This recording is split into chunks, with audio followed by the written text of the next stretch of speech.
നമസ്കാരം, ഞാൻ ജുനൈദ് മൈതാനത്ത്. അപ്പോ ഇന്ന് ഞാൻ വന്നിരിക്കുന്നത് തൃശൂർ ലോക്സഭാ മണ്ഡലത്തിലെ സ്ഥാനാർത്ഥികൾ ആര് ജയിക്കും നിങ്ങൾക്കറിയണ്ടേ. തൃശൂരിൽ 3 സ്ഥാനാർത്ഥികളാണ് മത്സരിച്ചിട്ടുള്ളത്. 3 സ്ഥാനാർത്ഥികളും ഇഞ്ചോടിഞ്ച് പോരാട്ടമാണ് നടത്തിയിട്ടുള്ളത്.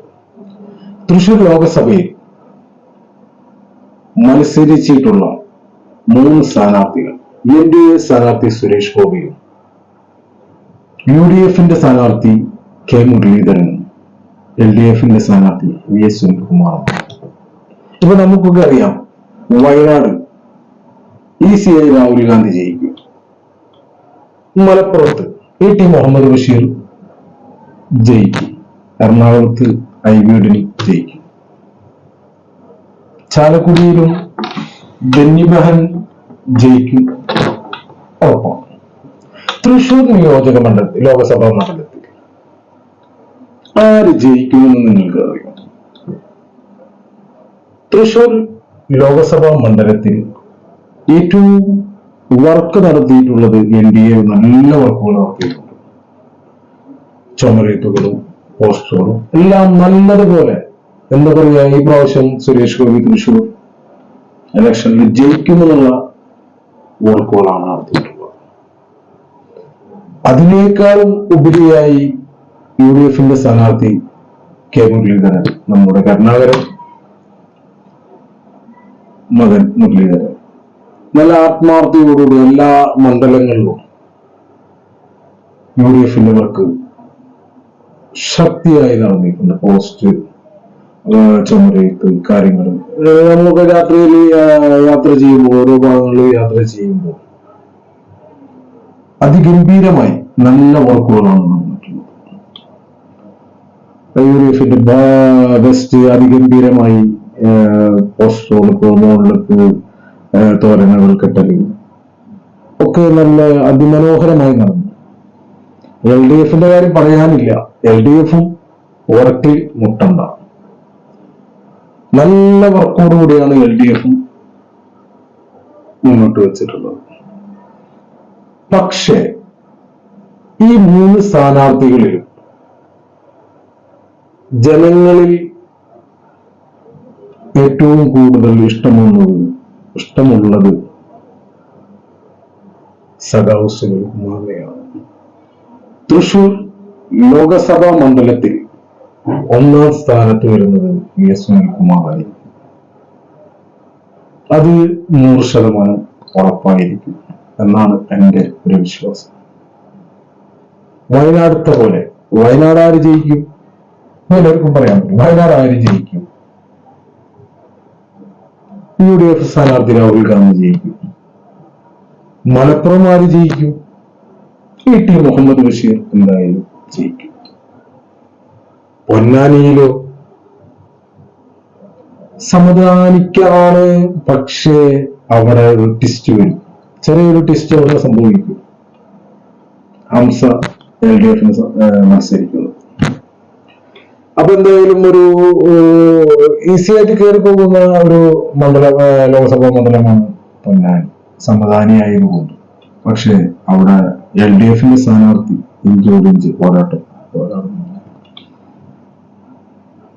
പിന്നെയുള്ളത് ചാലക്കുടിയിൽ ബെന്നി ബെഹൻ ആണ്. ബെന്നി ബെഹൻ രവീന്ദ്ര മാഷും ആണ് മത്സരിക്കുന്നത്. രവീന്ദ്ര മാഷ് എന്തായാലും വോട്ട് നല്ലോണം പിടിക്കും.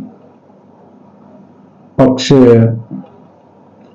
അവിടെയുള്ള വോട്ടിൽ അത് ബെന്നി ബെഹൻ തന്നെ കയറും. ചാലക്കുടി അത് 100% ഉറപ്പായിട്ട് തോന്നുന്നു. പിന്നെ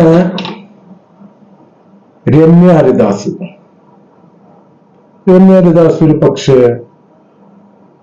ജയിക്കാൻ സാധ്യതയുണ്ട്. ഉറപ്പൊന്നും നമ്മൾ പറയുന്നില്ല. നമ്മളെ രാധാകൃഷ്ണനാണ് എന്താ കാര്യം വെച്ചിട്ടുണ്ടെങ്കിൽ ആൾക്കാർക്ക് എല്ലാവർക്കും, ജനങ്ങൾക്ക് എല്ലാവർക്കും നല്ല ഇഷ്ടപ്പെട്ട ഒരു നേതാവാണ് എല്ലാമാണ്. അതെന്തായാലും അവിടെ പുറത്ത് പറയാൻ പറ്റാത്തൊരവസ്ഥയാണ്. എന്താ പറയുന്നുണ്ടെങ്കിൽ രമ്യ ഹരിദാസ് ജയിച്ചിട്ട് രമ്യ ഹരിദാസിനെ ചില ആൾക്കാരൊക്കെ ചോദിക്കുമ്പോ കാണാത്തത് പോലൊക്കെ അറിയില്ല, എവിടെ പോയി എന്നൊക്കെയാണ്. ഈ ഇലക്ഷനൊക്കെ കഴിഞ്ഞ് ജയിച്ചു കഴിഞ്ഞാൽ പിന്നെ നാട്ടിലാരും കാണുന്നില്ല. അതാണ് അവിടെ പറ്റുന്ന സംഭവം. ഏത് രാഷ്ട്രീയ നേതാക്കന്മാര് ജയിച്ചു കഴിഞ്ഞാൽ ആരും പിന്നെ വരുന്നത് ഇലക്ഷൻ ടൈമിലാണ്. അവിടെ വരുമ്പോഴാണ് ജനങ്ങൾക്കൊരു വെറുപ്പ് സംഭവിക്കുന്നത്. ഒരു പക്ഷേ ഇനിയുള്ള ഇലക്ഷൻ കഴിഞ്ഞാൽ ജയിച്ചു കഴിഞ്ഞാൽ ഏത് സ്ഥാനാർത്ഥിയായിക്കോട്ടെ, MP ആയിക്കോട്ടെ, നേതാക്കന്മാരായിക്കോട്ടെ, എല്ലാവരും എല്ലാ മണ്ഡലങ്ങളിലൊക്കെ കയറി ഒരു വിശേഷമൊക്കെ തിരക്കാം, നന്നായിരിക്കും. എന്താണെന്ന് വെച്ചിട്ടുണ്ടെങ്കിൽ എല്ലാവർക്കും ഒരു നല്ലൊരു പോസിറ്റീവ് എനർജി ആയി. ഇനി വരുന്ന ഈ ഇലക്ഷനിലൊക്കെ, ഇനി വരാൻ പോകുന്ന ഇലക്ഷനിലൊക്കെ നമ്മുടെ അടുത്തൊക്കെ ചിലവർ ചോദിക്കാറുണ്ട്, ഓ ഇവിടെ തൃശ്ശൂർ MP ആയിരുന്നു, കാണാനൊന്നും കിട്ടാറില്ലേ. കുറെ ആൾക്കാർ പരാതികളൊക്കെ ഉണ്ടായിരുന്നു. അന്നേരം പിന്നെ ആൾക്കാർക്ക് പറയാനില്ല. പിന്നെ ഇലക്ഷൻ വരുമ്പോ എന്തായാലും ഞങ്ങളിടത്തേക്ക് എല്ലാവരും ഓടിയെത്തും എന്നുള്ളൊരു വിശ്വാസമുണ്ട്. 5 കൊല്ലം കഴിഞ്ഞാൽ എല്ലാവരും ഓടിയെത്തും. അതിനൊന്ന് മാറ്റിപ്പിടിക്കുകയല്ലേ നല്ലത്. എല്ലാ നേതാക്കന്മാരും ജയിച്ചവരെല്ലാവരും. എന്താ കാര്യം എന്ന് വെച്ചിട്ടുണ്ടെങ്കിൽ നമ്മുടെ നാട്ടിൽ ജനങ്ങളെല്ലാവരും വോട്ട് ചെയ്ത് വിജയിപ്പിച്ച് ആ വിജയിപ്പിച്ച സ്ഥാനാർത്ഥി എല്ലാ മണ്ഡലങ്ങളിലും 5 കൊല്ലത്തിനിടയിൽ ഏതെങ്കിലും ഒരു മണ്ഡലമെങ്കിലും എല്ലാവർക്കും ഒന്ന് നടന്നു ജനങ്ങളോടൊരു വിസിറ്റ് ഒക്കെ ചെയ്ത് ഒരു രസകരമായ ഏർപ്പാടല്ലോ. ഇത് ജയിച്ചു കഴിഞ്ഞാൽ ആരൊക്കെയാണ് എന്തൊക്കെയാണ് ഒരാൾക്കും പിടിയുന്നില്ല. എവിടെ ഏത് തിരക്കുകളാണ്. എല്ലാവരും നല്ല തിരക്കുള്ള നേതാക്കന്മാരാണ്, പലയിടങ്ങളിൽ കൂടിയെത്തേണ്ടവരാണ്. പക്ഷെ നമ്മളെ സ്വന്തം മണ്ഡലങ്ങളിൽ ജയിച്ചു പോയിട്ട് നമ്മളെ നാട്ടിൽ ഓരോ മണ്ഡലങ്ങളിലും ജയിപ്പിക്കാൻ എല്ലാവരും ഒത്തൊരുമയോടുകൂടി നടന്നിട്ടു. പക്ഷേ ജയിച്ചു കഴിഞ്ഞാൽ നമ്മൾ നേതാക്കന്മാരായാലും സ്ഥാനാർത്ഥികളായാലും പിന്നെ കാണണമെങ്കിൽ അതൊരു വിഷമമായിട്ടുള്ളൊരു ഇതാണ്. നമ്മളൊരു പൊതുപ്രവർത്തകനാണ്, ഇപ്പൊ പാർട്ടിയിലില്ല, രാഷ്ട്രീയമൊക്കെ മാറ്റിവെച്ചു. അതുകൊണ്ട് എൻ്റെ അടുത്ത് കുറെ സുഹൃത്തുക്കൾ, കുറെ അമ്മമാര്, അച്ഛന്മാര്, പെങ്ങന്മാരൊക്കെ പറയാറുണ്ടായിരുന്നു, ഇലക്ഷൻ വരുമ്പോ ഉണ്ടല്ലേ ഇത്. പിന്നെ എന്താ നമുക്ക് നേതാക്കന്മാർ അവർ പല കാര്യങ്ങളും പല തിരക്കുകളുമായിരിക്കും. എന്താ കാരണം ഒരു MP ഓടിയെത്താവുന്ന ലെവലിൽ ഓടിയെത്തണം, ഡൽഹിയിലായിരിക്കും. നാട്ടിൽ വന്നാൽ പോലും ചില ടൈമിൽ വീട്ടിൽ തന്നെ ഇരിക്കാൻ സമയം കിട്ടാത്ത നേതാക്കന്മാരാണ്. പല കാരണങ്ങളും, പല മീറ്റിങ്ങുകളും, പല ഇതുമുള്ളത് കൊണ്ട്. അപ്പോ ഇനിയെങ്കിലും എല്ലാ 20 ലോകസഭാ മണ്ഡലങ്ങളിലും ജയിക്കുന്ന MP-മാർ അവരാര മണ്ഡലങ്ങളിൽ നിങ്ങളെല്ലാവരും ഒരു കൊല്ലെങ്കിലും ഒന്ന് എല്ലാവരും വിഷ് ചെയ്യണമെന്ന് അപേക്ഷിക്കുക. ഇപ്പൊ തൃശ്ശൂരിനെ പറ്റി പറയുകയാണെങ്കിൽ, തൃശ്ശൂർ ഇപ്പോൾ നമ്മളെ മീൻ മാർക്കറ്റൊക്കെ വന്ന് നമ്മുടെ NDA സ്ഥാനാർത്ഥി സുരേഷ് ഗോപി ഒരു മാർക്കറ്റൊക്കെ നല്ല വിപുലീകരിച്ചു, കാര്യങ്ങളൊക്കെ നടത്തി കൊടുത്തു. അതേപോലെ നമ്മളുടെ സുനിൽകുമാർ, VS സുനിൽകുമാർ മന്ത്രിയായിരിക്കുന്ന സമയത്ത്, കൃഷി വകുപ്പ് മന്ത്രിയായിരിക്കുന്ന സമയത്ത് വർക്കുകളെല്ലാം എന്താ പറയാ, ജനങ്ങൾക്ക് എല്ലാ ഉപകാരങ്ങളും കൃഷിപരമായിട്ടുള്ള എല്ലാ കാര്യങ്ങളൊക്കെ ചെയ്തു.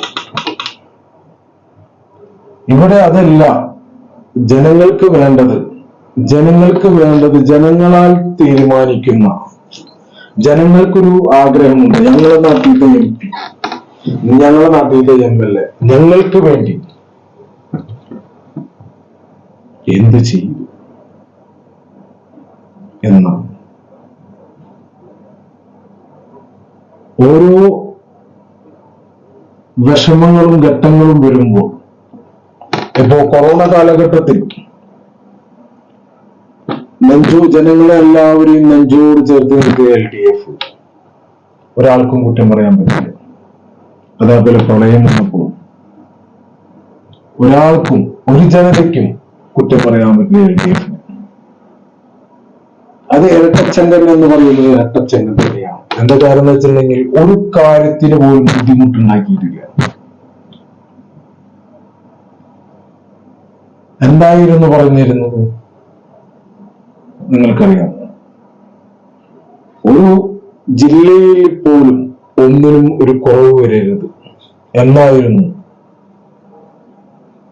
ഭക്ഷണത്തിനായാലും പച്ചക്കറിക്കായാലും മരുന്നിനായാലും ആംബുലൻസിലായാലും ഒരു കുറവും വരരുത് എന്നായിരുന്നു LDF. അത് എന്തായാലും ഈ കൊറോണ ടൈമിലും പ്രളയ ടൈമിലും LDF-ന് ആർക്കും, ഒരു രാഷ്ട്രീയ പാർട്ടിക്ക് പോലും കുറ്റം പറയാൻ പറ്റാത്ത അവസ്ഥയാണ്. അല്ല, ശരിയല്ല? ആർക്കെങ്കിലും കുറ്റം പറയാൻ പറ്റുമോ LDF-ന്? പറ്റില്ല. അത്രയും നല്ലൊരു നേതാവാണ് സഖാവ് പിണറായി വിജയൻ. ഉമ്മൻചാണ്ടിയുടെ മന്ത്രികാലഘട്ടത്തിലും ഉമ്മൻചാണ്ടി നല്ലൊരു മന്ത്രിയായിരുന്നു. കെ കരുണാകരൻ നല്ല മന്ത്രിയായിരുന്നു. പക്ഷേ ജനങ്ങളുടെ കാര്യങ്ങൾ ജനങ്ങൾക്കായി ഇവിടുന്ന് എല്ലാവരും ജയിച്ചു പോകുന്നു, വോട്ട് ചെയ്യുന്നു, പല വാഗ്ദാനങ്ങൾ കൊടുക്കുന്നു. എന്തിനാണ് ആ വാഗ്ദാനം? നമുക്ക് വേണ്ടത് എന്താണ്? വാഗ്ദാനമല്ല. നമ്മളെ നാട്ടിൽ നല്ലത് നടക്കണം എന്നാണ്. എന്തായാലും തന്നെ ഈ തൃശൂർ ലോകസഭാ മണ്ഡലത്തിന്റെ ജയം ആർക്കാണെന്നറിയില്ലേ? VS സുനിൽകുമാറിനാണ്.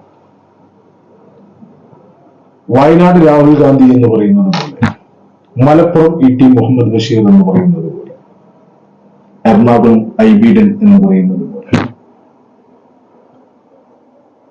ബാക്കിയുള്ള എല്ലാ മണ്ഡലങ്ങളും ഒന്ന് ചർച്ച ചെയ്ത് നാളെ നിങ്ങളുടെ മുന്നിൽ ഞാൻ എത്തുന്നതായിരിക്കും. അപ്പോ നൂലാമാല ലൈവിന് വേണ്ടി ജുനൈദ് നെയ്താരത്ത് നിങ്ങളുമായി സംസാരിച്ചു. ഈ സംസാരത്തിൽ പല നേതാക്കന്മാർക്കും പലവർക്കും വിഷമമുണ്ടെങ്കിൽ ക്ഷമ ചോദിക്കുകയാണ്. എന്റെ വാക്കുകളിൽ വല്ല വിഷമങ്ങൾ വന്നിട്ടുണ്ടെങ്കിൽ അതും ക്ഷമ ചോദിക്കുകയാണ്. നമ്മുടെ നാടിന് വേണ്ടി നമുക്ക് എല്ലാവർക്കും ഒരുമിച്ച് പോരാടിയതിന്റെ റിസൾട്ട് അടുത്ത മാസം വരുന്നതാണ്. 20 സീറ്റിലും 20 UDF-ഉം എന്നാണ് പല പ്രസ്താവനകളും നടക്കുന്നത്. പക്ഷേ 20-ലും 12-11 സീറ്റ് UDF-നും 8-9 സീറ്റ് LDF-നും കിട്ടുന്നതായിരിക്കും. അത് 100% ഉറപ്പാണ്. ഇനി എന്തായാലും ഇലക്ഷന്റെ അന്ന് നമ്മൾക്ക് കാണാം. നമ്മൾ ചാനൽ ഇഷ്ടപ്പെട്ടാൽ നിങ്ങൾ സബ്സ്ക്രൈബ് ചെയ്യുക, ബെൽ ഐക്കൺ ചെയ്യുക, ഒരു മെസ്സേജ് അടിയിൽ ചെയ്യാൻ മറക്കണ്ട. എന്തെങ്കിലുമൊക്കെ കുറവുകളൊക്കെ ഉണ്ടാവും ഈ സംസാരത്തിൽ. എന്താ കാര്യം എന്നുണ്ടെങ്കിൽ ഞാൻ വലിയൊരു വായനക്കാരനല്ല, വലിയൊരു അറിവുള്ളവനല്ല.